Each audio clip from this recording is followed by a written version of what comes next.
In the Fallout series, the game's backstory diverges from our real history early in the Cold War. The thing driving all the technology that appears there is this dangerously cosy relationship between the military and defense contractors. This is better known as the military-industrial complex, a term coined by leaving President Dwight Eisenhower in his farewell speech in January 1961. By gaining influence in Congress, the defense industry was, in both the real and Fallout worlds, able to manipulate military policies in its favour, something Eisenhower was eager to prevent. It's hard not to wonder whether Eisenhower's words ring true even more in the world of Fallout than in our own. In this post-apocalyptic world, we see reflections of the past in many forms, but I believe there is no better evidence of this corruption than the robots, the products of the shady contracts that both won the resource wars against China and brought them to their bitter end. First, it's important to note how pivotal the robots made by Robco were to defeating China in Alaska. Fallout 3's DLC Operation Anchorage gives us a rare opportunity to step into the pre-war world and see the robots used on the battlefield, including the SentryBot and Mr. Gutsy. Both of these were military contracts with Robco and General Atomics, their implementation in Anchorage yielding great success and cementing their existing role in the US military. Even the failed superweapon Liberty Prime was in fact a military contract, meaning the government was incredibly reliant on these technological developments to have an edge over China, who had inferior technology and lacked effective power armour like the US. On a political level, it can be argued that the Great War itself was caused by the connection of the Enclave with technology companies such as Robco.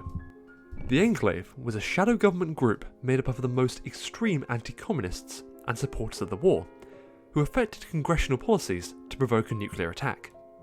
Notably, their members included government officials, military leaders, and corporate executives, forming the iron triangle that is characteristic of the military-industrial complex. For them, the Great War was a hard reset from which a new capitalist nation could be born from the small groups of elites living in isolation. In the White Springs bunker in Fallout 76, we see robots persevering and continuing their programming under Modus, decades after the deaths of their masters. This suggests that the Enclave's support of Robco was one of several decisive investments that would have paid off in the long run if it wasn't for their radical and unsustainable beliefs. The elitist and even genocidal nature of the Enclave post-war suggests that by the time the Battle of Anchorage had been won in early 2077, the fate of the world was sealed, as it proved the effectiveness of the technologies they would use to rebuild America in their image. On a social level, we see the rapid ascent of robots from the early days in the 2040s as crudely designed domestic servants, up to the 2060s, where the sheer amount of automation had led to nationwide riots. The ulterior motive of the Enclave in nuclear war was made clear through the creation of Watoga in West Virginia, the City of the Future, which was entirely automated by Robco and General Atomics robots.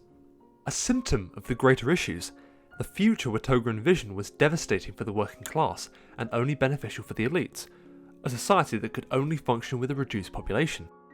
This is corroborated by the Enclave's actions in Fallout 2, in which they repurposed the forced evolutionary virus as the lethal FEV-13 in an attempt to wipe out the entire irradiated population, only to be stopped hours before the virus was released.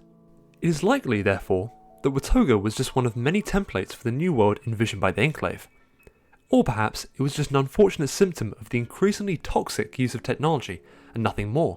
It remains up to interpretation. In conclusion, does Eisenhower's farewell address warn against the errors of the Fallout universe? The answer must surely be a resounding yes.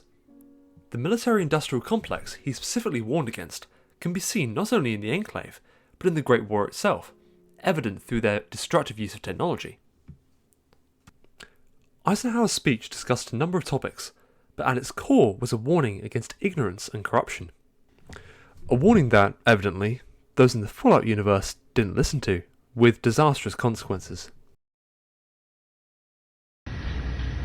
In the councils of government, we must guard against the acquisition of unwarranted influence, whether sought or unsought, by the military-industrial complex. The potential for the disastrous rise of misplaced power exists and will persist